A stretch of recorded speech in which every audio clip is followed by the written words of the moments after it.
जो सबको लेकर साथ चले, भाईचारे की बात करे, दुख दर्द में सबके शामिल हो, हर मजहब का सम्मान करे, सीने में हो शेरों से जिगर, जितना हो किसी का डर, जनता चाहे ऐसा लीडर, जनता चाहे ऐसा लीडर, जनता चाहे ऐसा लीडर, जनता चाहे ऐसा लीडर।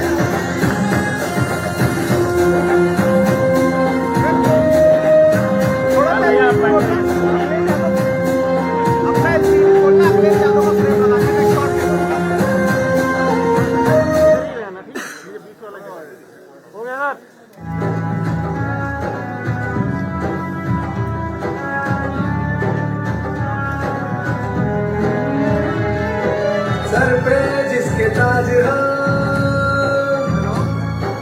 दिल में समाजवाद हो, सर पे जिसके ताज हो, दिल में समाजवाद हो, भैया अखिलेश का एक ही नारा है, अरे भैया अखिलेश का एक ही नारा है, इस परदेश का बच्चा बच्चा आबाद हो, इस परदेश का बच्चा बच्चा आबाद हो, नफरत मिट जाए खुशियाँ जिंदाबाद हो, नफरत मिट जाए खुशियाँ जिंदाबाद हो, भैया अखिलेश की पूरी मुराद हो, भैया अखिलेश की पूरी मुराद हो, भैया अखिलेश की पूरी मुराद हो, भैया अखिलेश की पूरी मुराद हो, भैया अखिलेश। हो गया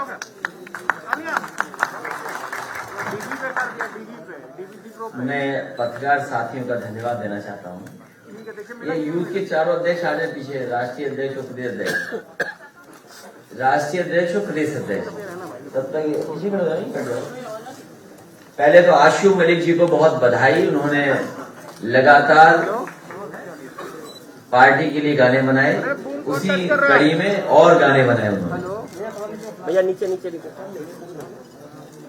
आज मुझे खुशी है इस बात की कि समाजवादी पार्टी से जुड़े हुए जो कई प्लेटफॉर्म पे काम करते हैं, वो आज सब मिलकर के संकल्प लेकर के जा रहे हैं कि भारतीय जनता पार्टी के झूठ में नहीं फंसेंगे, उनकी नफरत की राजनीति को आगे नहीं बढ़ने देंगे।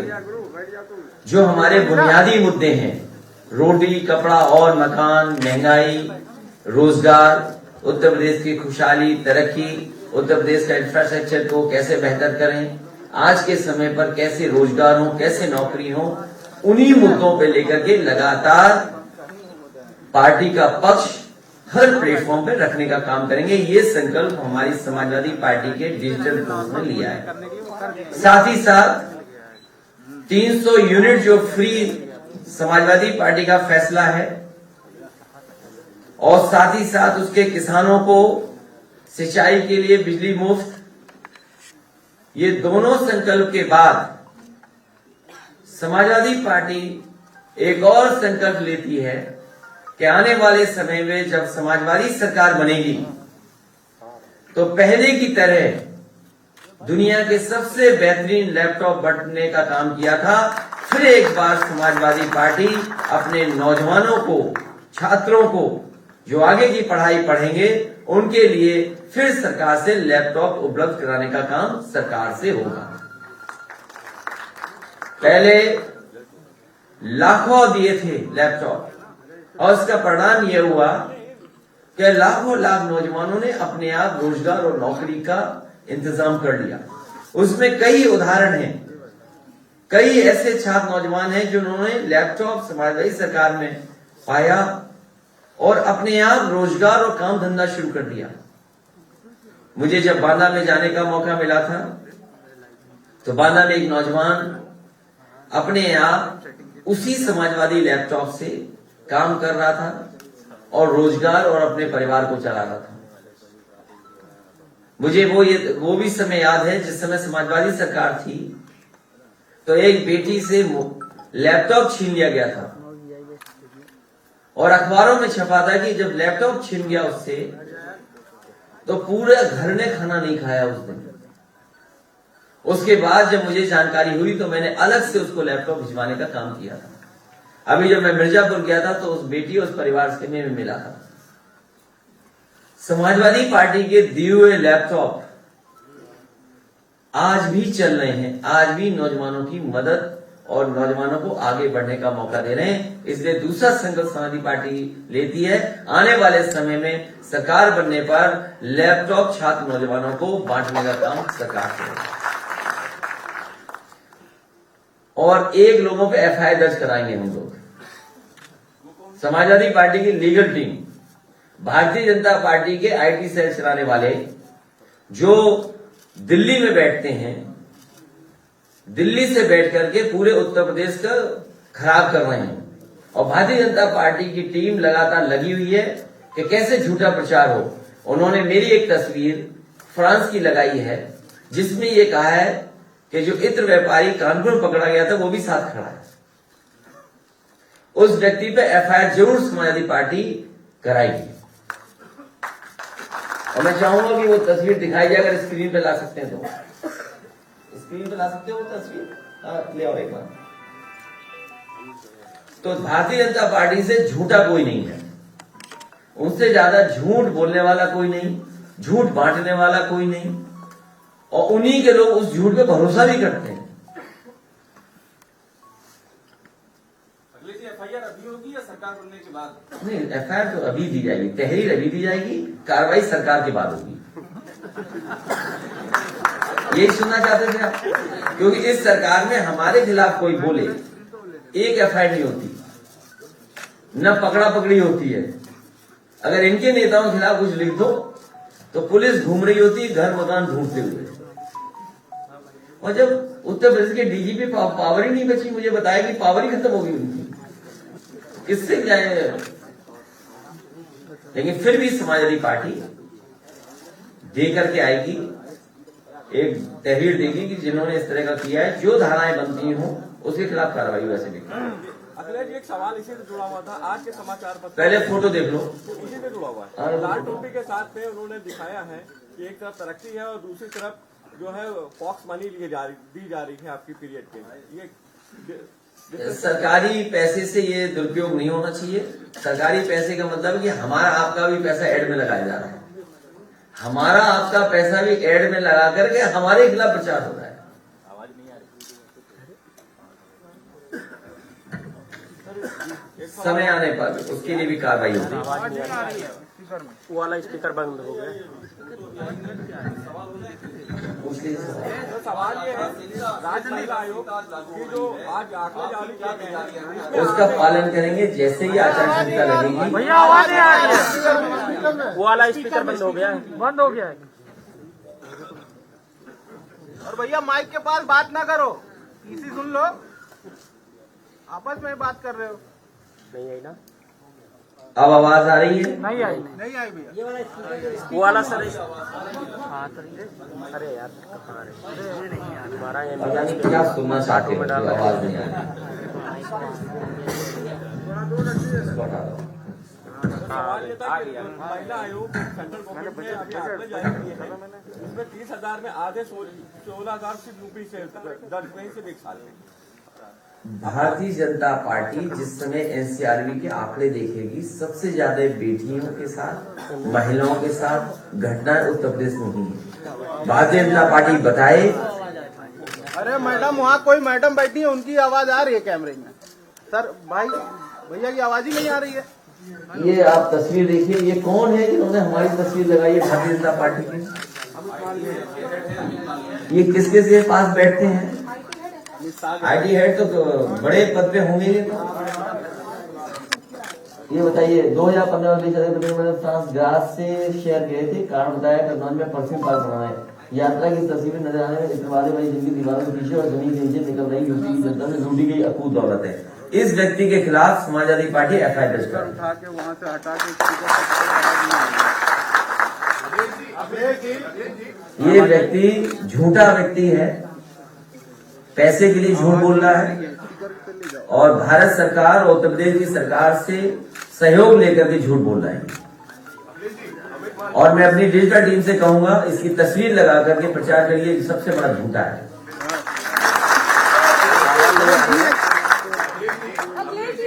शिक्षक भर्ती के लिए चलो, इस बार जाने वाली है बीजेपी का पता नहीं लगेगा कहाँ गई बीजेपी। शिक्षक भर्ती के लिए जो लोग धरना दे रहे हैं आप उनसे क्या कहना चाहेंगे? शिक्षक भर्ती के लिए जो लोग धरना दे रहे हैं आप उनसे क्या कहना चाहेंगे? मैं उनको सम्मान देना चाहता हूं। वो अब धरना देना बंद करें, अपमानित होना बंद करें। ये सरकार उन्हें अपमानित करेगी, लाठी मारेगी। वो यहाँ से जाएं, अपने बूथ पर भारतीय जनता पार्टी को हराएं।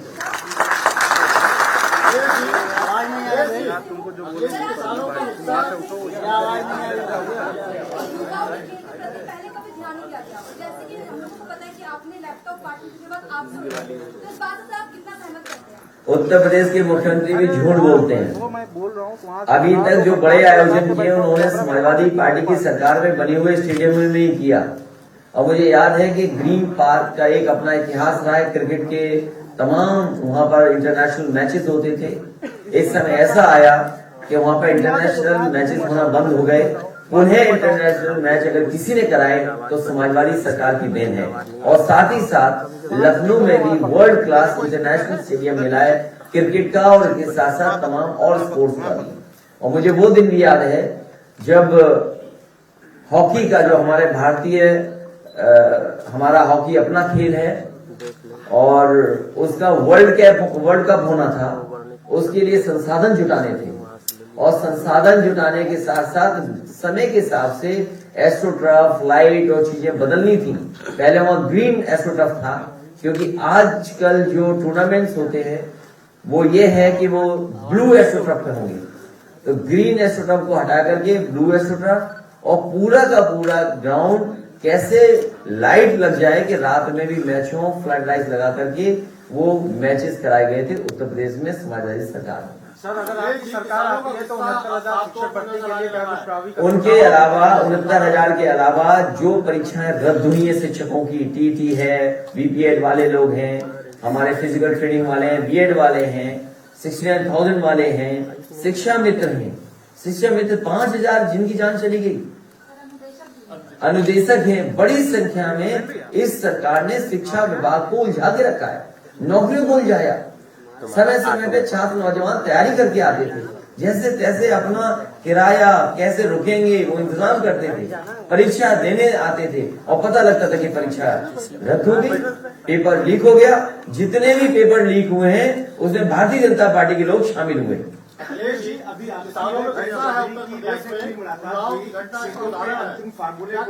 हमारी आरएलडी की सीटों की बातचीत हो चुकी है, साथ ही साथ और सहयोगी दल हैं उनके साथ भी सीटों की बातचीत हो गई है।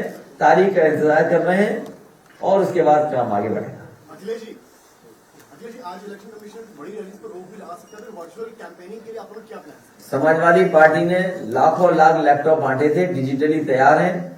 संसाधन कम होंगे लेकिन फिर भी इन्हीं कार्यकर्ताओं की ताकत से इस बार चुनाव जीतने का काम करेंगे।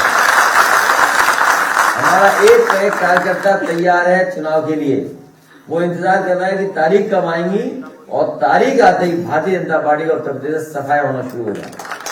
ये झूठ बोलने वालों को, नाम बदलने वालों को बताइए, बीपी रावत जी का कौन सम्मान नहीं करता? किस देश का कौन व्यक्ति है जो सम्मान नहीं करेगा?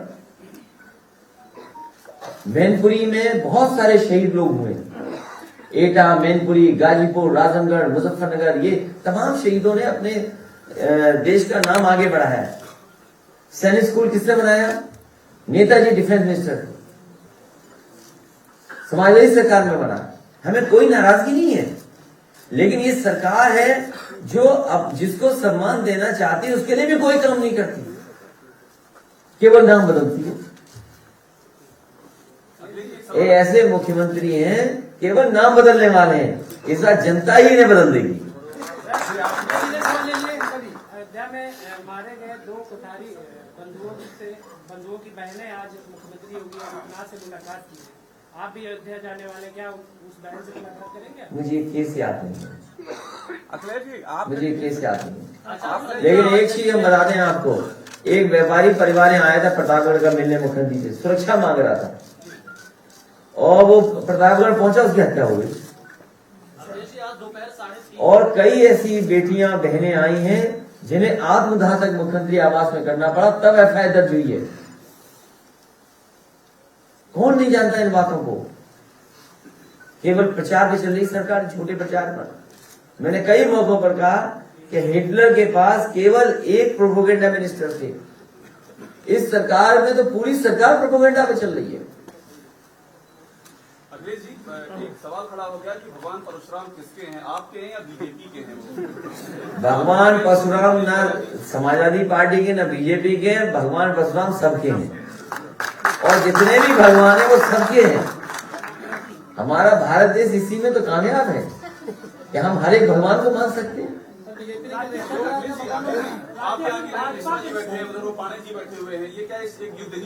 और ये सवाल भी पांडे जी कर रहे हैं, उपाध्याय कर रहा है। कैसे आदमी हो आप, अपने लोगों को नहीं पहचान रहे? ये सब हमारे साथ आ गए, ये भी साथ आ गए, आप भी साथ आ गए। बड़ा छोटा नेता आपका नाम लेके जो है, ये सब साथ हैं और आप भी साथ हो। भाजपा के हर नेता जो है, छोटा हो या बड़ा, सब आपको लेकर नाम ले रहा है आपका। मतलब हमें जिताने जा रहे हैं ना। बहुत धन्यवाद उन लोगों का, वो इसलिए कि हम जीतने जा रहे हैं, जिताने के लिए वो सब नाम ले रहे हैं।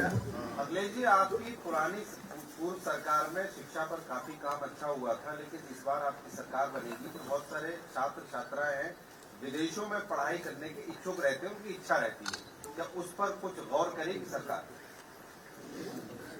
नेताजी जब भी सरकार में आए, शिक्षक लोगों की जितनी भी मदद हो सकती थी नेताजी ने की।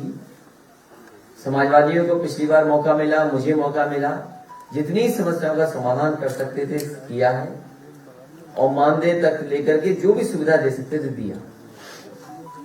ये पढ़ाई को लेकर के पिछली बार भी मेरे पास प्रस्ताव आया था। एक आपके यूपी की यूनिवर्सिटी थी, वो चाहती थी कि बच्चों को अगर मदद हो सके जो विदेश पढ़ना चाहते हैं, मैं आपके सुझाव को कंसीडर करूंगा और जो भी गरीब बच्चे हैं जिनके माँ बाप के पास संसाधन नहीं है, अगर वो विदेश में जाकर के पढ़ना चाहेंगे तो ये तीसरा संकल्प हो जाएगा, याद रखना आज।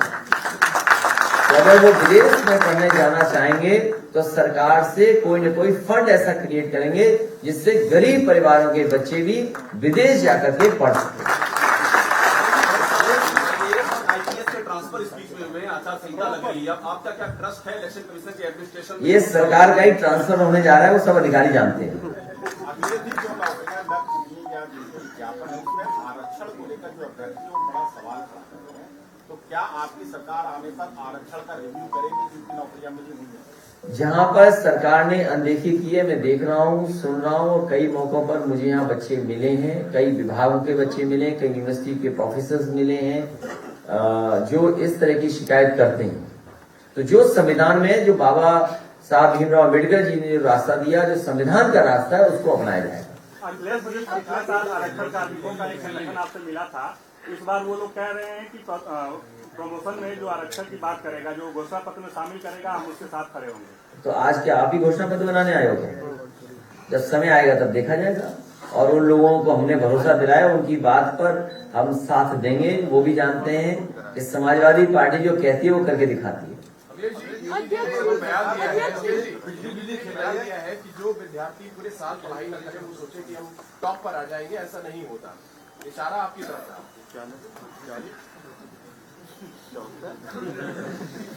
पूरा उत्तर प्रदेश योगी जी को पढ़ा लिखा नहीं मानता।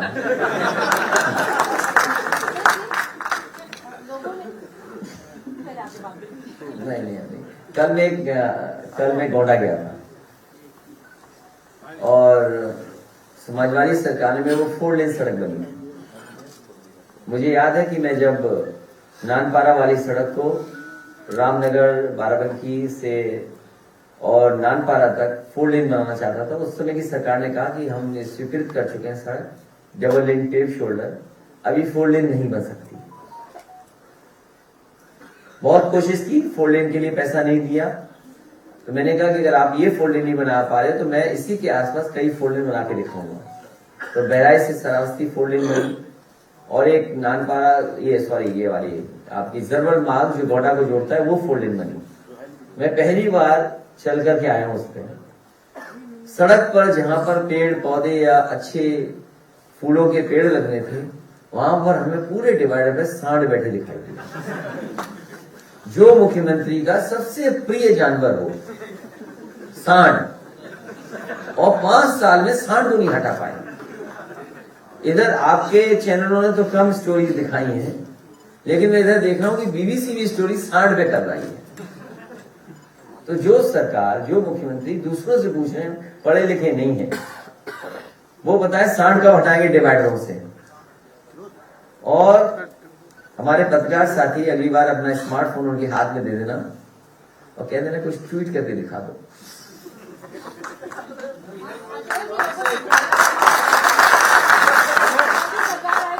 राजनीति करेगी तो क्या आप ऐसा करेंगे? कौन कह रहा है? जनता में भी बात हो रही है कि समाजवादी पार्टी सबको गले लगा करके, साथ चल करके, कंधे से कंधा मिला करके, सबका सम्मान करके सरकार चलाएगी। और जो लोग कानून तोड़ेंगे उनके खिलाफ कड़ी कार्रवाई होगी। कोविड काल में मेडिकल इंफ्रास्ट्रक्चर तमाम कोलैप्स हुए। अगर आपकी सरकार आती है तो मेडिकल इंफ्रास्ट्रक्चर को अपग्रेड करने के लिए क्या कुछ प्रावधान? बहुत महत्वपूर्ण सवाल किया। मैं धन्यवाद देता हूं पत्रकार साथी को कि जिन्होंने ये सवाल उठाया है। इधर जब से कोविड आया है लोगों ने महसूस किया है कि सरकारी इंफ्रास्ट्रक्चर हेल्थ का बेहतर होना चाहिए, अस्पताल अच्छे होने चाहिए। और समाजवादी सरकार थी उस समय कोशिश की गई थी कि world class infrastructure medical sector में हो, और उसका उदाहरण पेश किया था। जो भी मेडिकल कॉलेज बन रहे थे वो वर्ल्ड क्लास मेडिकल कॉलेज बनाने की कोशिश थी। चाहे वो जौनपुर का मेडिकल कॉलेज हो जो आधा अधूरा भी दिखाई दे रहा है, जिसका उद्घाटन बीजेपी की सरकार ने कर दिया। आजमगढ़ का मेडिकल कॉलेज था, बहराइच का मेडिकल कॉलेज था, फैजाबाद का मेडिकल कॉलेज था, शाहजहांपुर का मेडिकल कॉलेज था। और मुझे याद है कि डॉक्टर त्रेहन जब वो अपने मेदांता का शिलान्यास करने आए थे, उनके साथ बड़े डॉक्टर्स की टीम थी। तो मैंने उनसे कहा कि सरकारी एक कैंसर इंस्टीट्यूट में बनाने जा रहा हूं, और वो कैंसर इंस्टीट्यूट ऐसा होगा जो आपके मेडिकल कॉलेज या आपके अस्पताल से भी बेहतर होगा। और उस समय समाजवादी सरकार ने एक बेहतरीन कैंसर इंस्टीट्यूट बना करके तैयार कर दिया। अगर कोई भी इंफ्रास्ट्रक्चर का काम अगर उस समय का देखेंगे तो कहीं ना कहीं कोशिश की गई कि जो इंफ्रास्ट्रक्चर बने वो वर्ल्ड क्लास बने। लेकिन जब से ये बाबा योगी जी की सरकार आई है, ये ध्वस्त कर दिए हैं, ये बर्बाद कर दिए हैं। जो वर्ल्ड क्लास इंफ्रास्ट्रक्चर था उसको भी तोड़ मरोड़ करके सब खराब कर दिया उन्होंने। एकदम आपको भरोसा दिलाते हैं कि जनता के लिए, गरीबों के लिए, और जो गरीब किसान है उसके इलाज के लिए अगर बेहतर और अच्छे से अच्छे मेडिकल अस्पताल बनाने पड़ेंगे तो उस दिशा में समाजवादी सरकार काम करेगी। न केवल मेडिकल कॉलेज, सस्ती दवाई और एम्बुलेंस का भी इंतजाम करना पड़ेगा, तो और बड़ी संख्या में एम्बुलेंस का इंतजाम भी होगा। ऊर्जा मंत्री श्रीकांत शर्मा जी ने भी बिजली की दरों में 50% कटौती की बात कही है। समाजवादी पार्टी ने 300 यूनिट फ्री और किसानों की सिंचाई के लिए फ्री बिजली, और मुख्यमंत्री जी कब बिजली के कारखाने का नाम रट करके बताएंगे ये बता दें।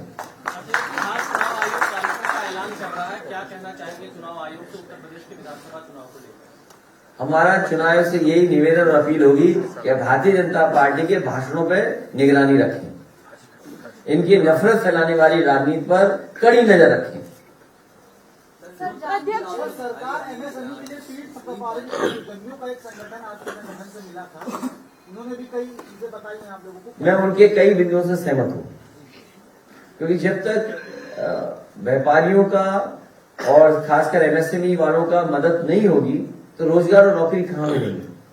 तो साथ हमारा भी है कि कारखाने उद्योग लगे बड़े बड़े, लेकिन वहीं छोटे कारोबार भी हमारे उत्तर प्रदेश में पनपे, आगे बढ़े, तभी जाकर के रोजगार और नौकरी मिलेगी। सर, जानकीपुरम में एक स्कूल बना हुआ आपकी गवर्नमेंट में बना था अभ्युदय करके, शायद पूरे लखनऊ में वैसा स्कूल नहीं है क्योंकि वो सरकारी स्कूल है जिसमें अंदर रैम्प भी बना हुआ है, बहुत सारे हाईटेक स्कूल है। तो क्या आपकी सरकार आएगी तो उस तरह का स्कूल और आप बनवाएंगे? वो मॉडल स्कूल्स थे, और क्योंकि एक जगह 2 जगह मैंने बनाए थे, और मैंने विभाग से कहा था कि इस स्कूल को देख करके अपने मानक को बदल लीजिए, और अगर कहीं नए स्कूल बनाने हो प्राइमरी हायर सेकेंडरी तो इन्हीं मानकों को लेकर के स्कूल बनाए जाएं, क्योंकि आज अच्छे स्कूलों की जरूरत है। स्कूलों का इंफ्रास्ट्रक्चर कम से कम ऐसा हो जो प्राइवेट स्कूलों का इंफ्रास्ट्रक्चर न हो। और मैं दावे के साथ कह सकता हूं, जिस स्कूल का आप नाम ले रही हैं, अगर आप उसका इंफ्रास्ट्रक्चर देखेंगे और किसी प्राइवेट स्कूल का इंफ्रास्ट्रक्चर देंगे तो उससे बेहतर आप उसको पाएंगे। तो ये समाजवादी सरकार की कोशिश थी, लेकिन हमारे बाबा मुख्यमंत्री जी को पढ़ाई लिखाई से क्या मतलब है? सर, उसका भी नाम बदलने की कोशिश की थी। हमारे बाबा मुख्यमंत्री जी को पढ़ाई लिखाई से क्या मतलब है? उस स्कूल को जो बनाया था उस जैसा कोई स्कूल नहीं बनाया उन्होंने प्रदेश में।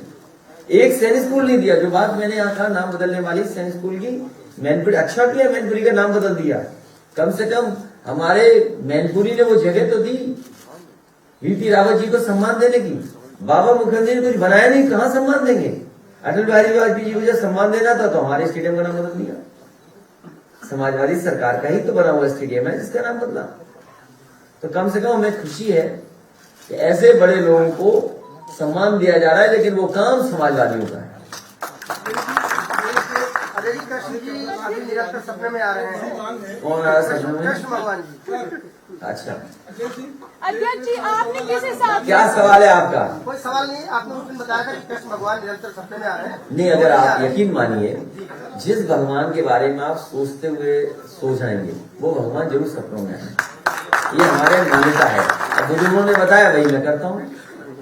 अध्यक्ष जी, आप लेकिन मुझे सुनने में आया कि मुख्यमंत्री जी कुछ और याद दिला रहे थे, कंस को याद दिला रहे थे। मैं ढूंढ रहा हूँ हमारे बच्चों के कंस कौन है।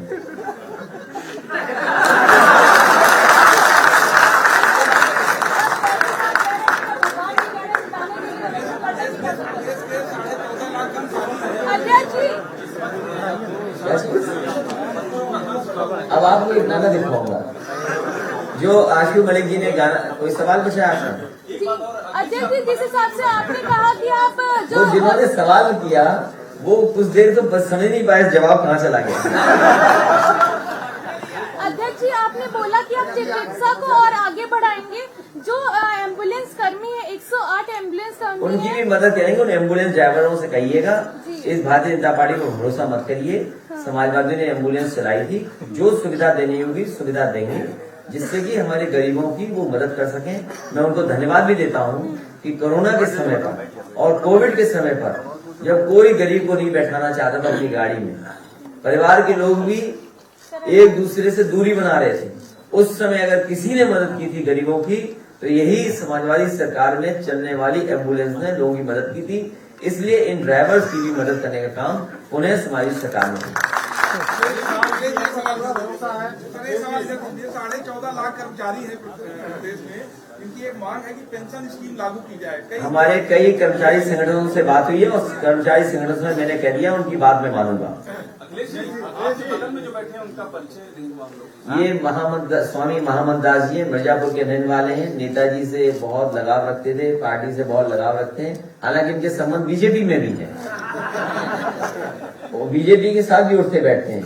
तो कुछ हमारी बात वहां पहुंचाते हैं, कुछ वहां की बात हमें बताते हैं।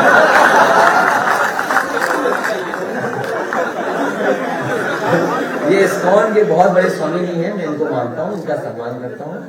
जब कभी हमारे पास आते हैं तो हम इनसे अच्छी बातें सुनते हैं। अखिलेश जी, आपने सभी वर्गों की बात की। ये मुझे याद है एक टीम, अभी इनकी बात खत्म करना, स्वामी जी आए थे और जर्मन के वो स्वामी थे। जर्मन के नाम बताइए उनका, जो जर्मनी में रहते थे वृंदावन में, जिनको लेके आए थे पुल तोड़ने के लिए। नहीं याद होगा उनकी वजह से। क्या नाम है? मैं नाम नहीं ले पा रहा हूँ। एनीवे, तो जो स्वामी जी एक टीम लेके आए थे इस्कॉन के स्वामियों की, और वो चाहते थे कि वृंदावन में अच्छा काम हो। समाजवादी सरकार में जो चल रहे काम थे वो मैंने उन्हें बताया कि केसी घाट का सुदृढ़ीकरण चल रहा है और लखनऊ से बेहतर रिवर फ्रंट वृंदावन में होगा। उसका काम शुरू किया गया था, बजट दिया गया था और एक ऐसा ब्रिज बन गया था बहुजन समाज पार्टी की सरकार में, जिसकी वजह से वो जो देखने का वो था, विजिबिलिटी थी और वो वहां का नजारे को बड़ा डिस्टर्ब कर रहा था। तो उनकी सबकी ये मांग थी कि वो बनता हुआ ब्रिज तोड़ दिया जाए और नया ब्रिज बने, नया सुदृढ़ीकरण हो।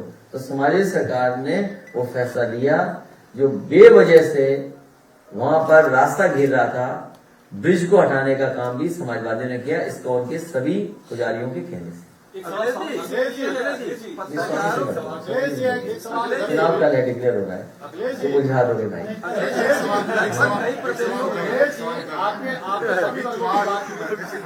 ये तय होता है कि सब डिजिटल प्लेटफॉर्म पे या ऑनलाइन वर्चुअल तरीके से चुनाव लड़ा जाएगा, तो क्या आपको लगता है सारी पॉलिटिकल पार्टी जितनी इक्विप्ड हैं टेक्नोलॉजी के साथ वो कंपटीशन में रह सकें, और समाजवादी पार्टी को बीजेपी की टक्कर में आप कहाँ? उसमें हम ये मांग करेंगे कि इलेक्शन कमीशन कुछ फंड्स दे पॉलिटिकल पार्टीज को, जिससे कि वो अपना इंफ्रास्ट्रक्चर तैयार कर लें, क्योंकि बीजेपी के इंफ्रास्ट्रक्चर से हम मुकाबला नहीं कर सकते। बीजेपी के पास वो तमाम इंफ्रास्ट्रक्चर वो आज से नहीं है, वो आपके और हमारे चर्चा में है कि सबसे ज्यादा फंडिंग अगर करना है तो डिजिटल प्लेटफॉर्म पे करना है।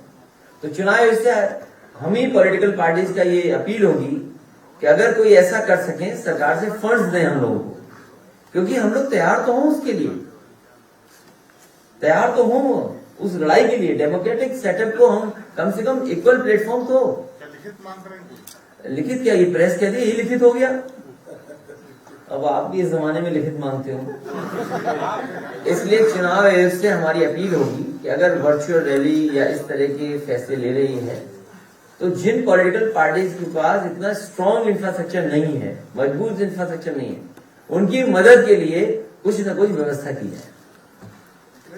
ठीक है, आप ये अभय जी कल लेने दो यार,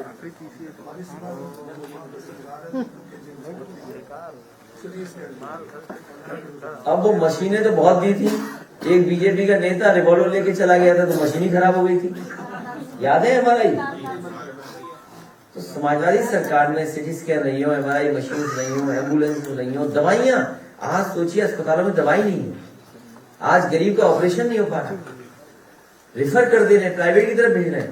कोई भी जिला अस्पताल में आज ऑपरेशन नहीं हो पा रहा, इलाज नहीं हो पा रहा, दवाइयां नहीं है।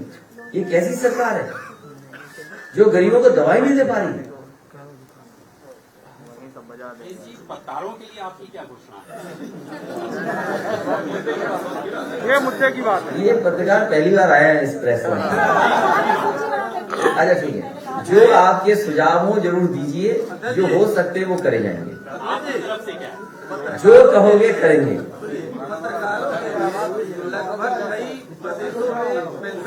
नहीं, ये पहले कह चुके, कंटिन्यूटी में है।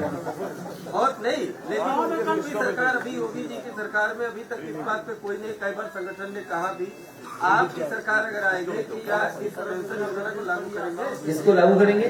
पत्रकारों के लिए पेंशन योजना। ये अभी घोषणा पत्र हमें लिख रहे हैं, तब बाद में बात करेंगे। आप लिख करके दे दो हमें। हमने तो समय भी मांगा था मिलने के लिए। तो अभी आपने कह दिया, आप लिख कर दे देना। आपने 300 यूनिट बिजली फ्री करने की बात की, योगी जी कह रहे किसानों का आधा बिजली का बिल माफ कर दो। समाजवादी सरकार ने किसानों के लिए फ्री सिंचाई के लिए कहा है, किसानों की सिंचाई फ्री होगी, सिंचाई फ्री होगी किसानों की। किसान ने थप्पड़ कर दिया, ये बीजेपी के लोग बहुत कूटे जा रहे हैं, ये जनता नाराज है, क्योंकि इन्होंने बहुत वादे किए थे किसानों से। किसानों से कहा कि आपकी आय दोगुनी हो जाएगी, किसी भी फसल की कीमत नहीं सरकार दे पाई, किसान को खाद नहीं मिली, किसान भटकता रहा, खाद नहीं उपलब्ध करा पाए, बीज उपलब्ध नहीं करा पाए, DAP उपलब्ध नहीं करा पाए, कीटनाशक दवाइयां नहीं दे पा रहे, गन्ने का अभी भी बकाया है, और उन्हीं किसानों पर मीटर लगवा दिए बिजली के बिल ज्यादा आ रहे हैं, डीजल पेट्रोल महंगा कर दिया। जब कमाई आधी हो जाएगी, महंगाई दोगुनी हो जाएगी, तो किसान कैसे खुशहाल होगा?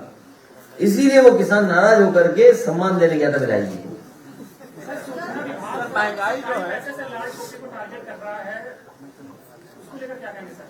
सूचना विभाग में जो काम होते हैं वो सरकार की उपलब्धियों के प्रचार होते हैं, लेकिन ये पहली सरकार है जो पॉलिटिकल लाभ ले रही है उन प्रचारों से।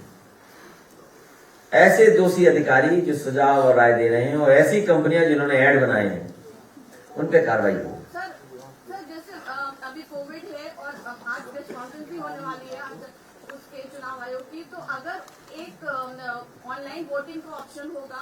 ऑनलाइन वोटिंग के पक्ष में हम नहीं होंगे। फिजिकल वोटिंग, चाहे हमें 2 दिन वोटिंग करा लें, 2 दिन वोटिंग करा लें। अगर मशीन में डर है कि हम ग्लव्स नहीं दे पाएंगे तो बैलेट वोट करा लें। जब बैलेट कुछ उम्र के बाद के लिए अलाउ कर रहे हैं आप और विकलांग के लिए अलाउ कर रहे हैं, लेकिन ये नहीं हम लोग इसके पक्ष में नहीं है, ऑनलाइन वोटिंग के पक्ष में समाजवादी पार्टी नहीं है। तो सर फिर आपका क्या नहीं पक्ष में नहीं है वोट डालेंगे हम सब। उत्तर प्रदेश में विधानसभा चुनाव और ऐसा चंडीगढ़ में भारतीय जनता पार्टी ने कैसे देखा? मैंने देखा नहीं चुनाव, नहीं देखा नहीं मैंने किस तरह किया होगा। उत्तर प्रदेश का पंचायत का चुनाव तो देखा था, इन्होंने बेईमानी की, लूट की और महिलाओं को अपमानित किए, कपड़े खाए। ये जनता चुनाव लड़ रही है, जनता इनको सबक सिखाएगी। बहुत धन्यवाद प्रेस के लोगों का और हम अपने डिजिटल टीम के लोगों को भी धन्यवाद देते हैं। अरे बैठ जाओ।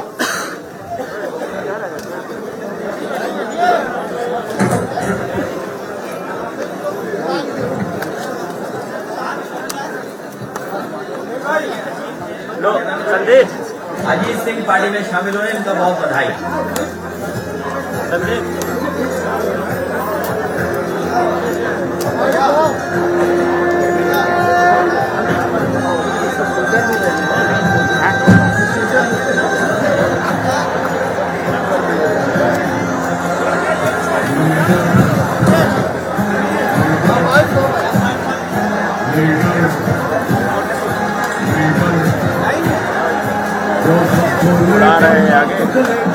भाईचारे की बात करे